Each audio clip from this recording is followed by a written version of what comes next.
Sur les rythmes scolaires, on a l'impression d'un mauvais flashback avec des rythmes scolaires qui sont de nouveau dans la tourmente. La première étape, si je puis dire, le point de départ, c'est la campagne électorale, où on a Emmanuel Macron qui annonce, dans une interview aux Échos d'ailleurs, que les communes seront libres de revenir sur la réforme des rythmes scolaires si elles le souhaitent. Et il dit une deuxième chose, il dit c'est un sujet prioritaire et il y aura un décret cet été sur cette question-là. Arrive ensuite le nouveau gouvernement avec Jean-Michel Blanquer qui est nommé ministre de l'Éducation nationale. Et Jean-Michel Blanquer dit deux choses. D'abord, sur le fond, il dit les rythmes scolaires, 4 jours ou 4 jours et demi, il n'y a aucune étude qui dit que l'un serait mieux que l'autre. Il ajoute, et peut-être que 4 jours, c'est même mieux. Et puis, il va dire une deuxième chose, les choses seront possibles dès 2018, dès la rentrée 2018, donc dès septembre 2018, mais il ajoute, dès 2017-2018, certaines communes qu'ils veulent pourront expérimenter, sans en préciser les modalités. Donc on a, après 5 ans où le débat sur les rythmes scolaires a été lourd et pesant, et où on avait expliqué aux parents, aux enseignants, etc., que 4 jours et demi, c'était vraiment mieux pour les élèves, y compris et notamment pour les élèves en difficulté, on a finalement Jean-Michel Blanquer qui rouvre un peu ce débat-là.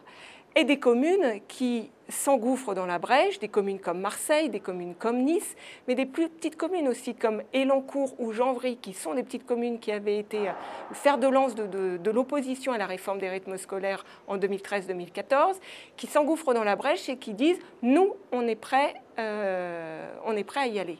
Là-dessus, vous avez les parents d'élèves qui évidemment s'inquiètent et qui se disent « mais qu'est-ce qui va se passer pour mon enfant dès septembre 2017 ?» Et même si les expérimentations ne devraient pas être la majorité des cas, ça pose question.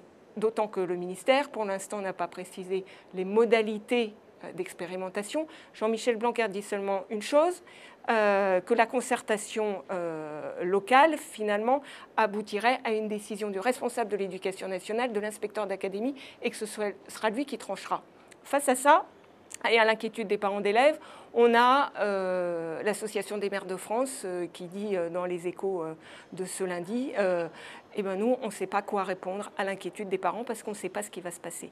Et donc, ce week-end, Jean-Michel Blanquer a dit les communes qui sont satisfaites doivent rester sur le modèle existant, mais en même temps, il y a une autre donnée qui est dans toutes les têtes, c'est ce qu'a dit l'entourage d'Emmanuel Macron durant la campagne, c'est-à-dire qu'en 2019, le fonds d'aide aux communes devrait s'éteindre, sauf pour les communes les plus pauvres. Et donc, quand je parlais de flashback tout à l'heure, on revit finalement ce qu'on a vécu un peu en mai 2012, où dès les premiers jours du quinquennat Hollande, on a Vincent Peillon qui s'avance très vite sur cette réforme des rythmes scolaires, et puis Jean-Marc Ayrault qui le recadre en disant eh bien, il y aura une grande concertation, on va prendre le temps, etc. On sait comment ça s'est terminé, c'est-à-dire avec un sujet, un débat qui a pourri tout le quinquennat et qui a éclipsé tous les autres sujets éducatifs. Et donc là, on a de nouveau cette impression d'un mauvais flashback à faire à suivre. Donc.